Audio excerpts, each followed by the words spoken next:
রিটে বলা হয়েছে পাখি, মাছ, প্রাণীর বিশাল প্রতিকৃতি নিয়ে এই শোভাযাত্রার মাধ্যমে মঙ্গল বা আশীর্বাদ প্রার্থনা করা মুসলিম সংখ্যাগরিষ্ঠ জনগণের ঈমান ও মূল ধর্মীয় বিশ্বাসের উপর সরাসরি আঘাত, যে কারণে এই রিটটি করা হয়েছে আর কি, এটা বন্ধের জন্য। আপনার মন্তব্য শুনে আপনি কিভাবে দেখছেন এই প্রসঙ্গটা? এই জন্য আনলাম যে কেউ কেউ তো আসলে এই বিশ্বাসটা করে বলেই এই রিটটা। না, নিশ্চয়ই এটা কেউ কেউ বিশ্বাস করেন এবং এর জন্য যে কারোরই আদালতে যাওয়ার রাইট আছে, আদালত তার আইন অনুযায়ী ব্যবস্থা নেবে, এটা নিয়ে কোনো নেই। আমি নিজে এই রিটের পক্ষপাতী না। এখন আমার পক্ষ অপক্ষের উপরে তো আদালতের সিদ্ধান্ত ডিপেন্ড করবে না। আমি নিজে ধরেন এই শোভাযাত্রা করার পক্ষে।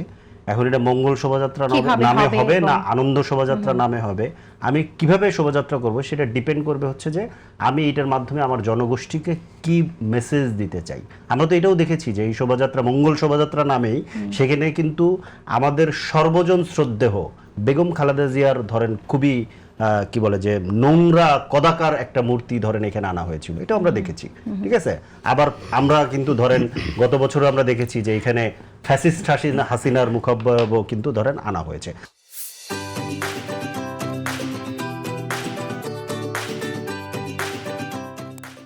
তো এইটা এই ধরনের কালচারাল প্রোগ্রামের খুবই রাজনৈতিক এবং ধরেন কি বলে যে ঐতিহাসিক গুরুত্ব আছে।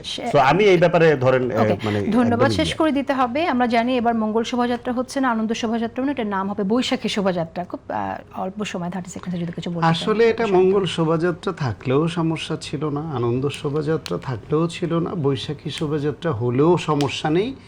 নাম যাই হোক, এখানে যে উদ্দেশ্যে আমরা সমবেত হই সবাই যাই, সেই উদ্দেশ্য আগে যা ছিল এখনো যা আছে ভবিষ্যতে তাই থাকবে।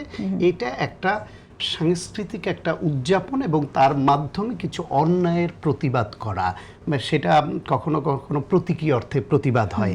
সেই প্রতিবাদটা কখনো নোংরামিতে পরিণত হয়, আমরা এই নোংরামিটা চাই না। সেই নোংরামি যার বিরুদ্ধেই হোক, যে কোনো পক্ষের বিরুদ্ধে যেন অতি বাড়াবাড়ি। ধন্যবাদ আপনাকে।